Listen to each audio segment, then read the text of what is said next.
guys, Brian here from Get Your Fix Physical Therapy. This week on my blog I talked about doing a proper squat, why it's important to prevent injury and pain to your back, your hips, your knees, ankles, etc.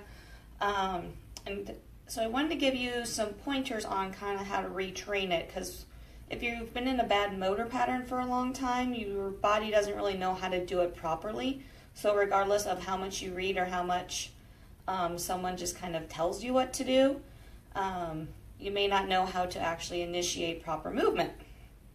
So I'm going to just kind of show you kind of a couple ways to start learning how to perform it properly.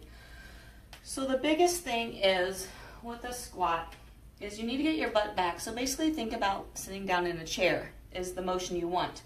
What I see a lot of times is this weight shift forward. You get up onto your toes, your knees become in front of your toes. You can't really get any lower than that unless you just bend down. What you need to do is get your butt back like you're sitting down in a chair. Unfortunately, people forget how to do this right. So, in order to learn how to get those hips backwards, what I want you to do is stand about 6 to 8 inches away from the wall, and all you're going to do is you're going to hinge at your hips, let your knees bend a little bit, tap the wall, and come back up.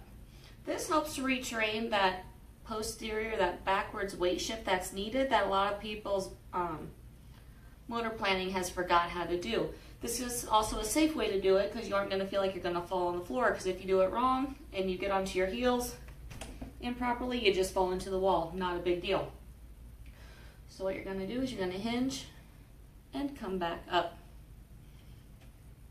Now, once you get pretty good at that and feel like you have that technique down, grab a PVC pipe here.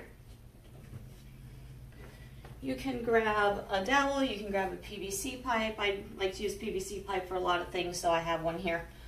But you can start to retrain that by learning how to keep your back straight with that motion off the wall. So putting that along your back, basically what you're trying to do is keep it touching your butt, between your shoulder blades and your head at all times. So something like this. You're going to hinge at those hips. It stays in line with everything as you stand back up. So you're not going down real far yet, just initiating that weight shift.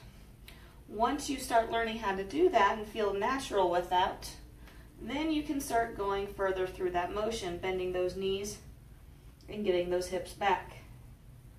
And then slowly just working lower and lower, slowly working without that pipe until you can get good form, controlled form, down and up.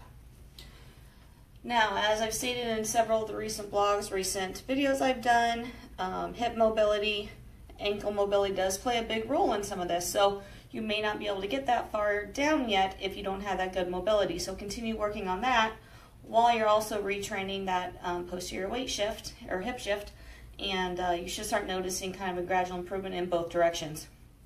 If you have any questions on this, comment on here, shoot me give me a message on Facebook.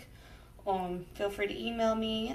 Either way, whatever way you want to do, I am more than happy to answer any questions you have. Hope you're having a wonderful day. Have a wonderful 4th. I'll check in with you again next week.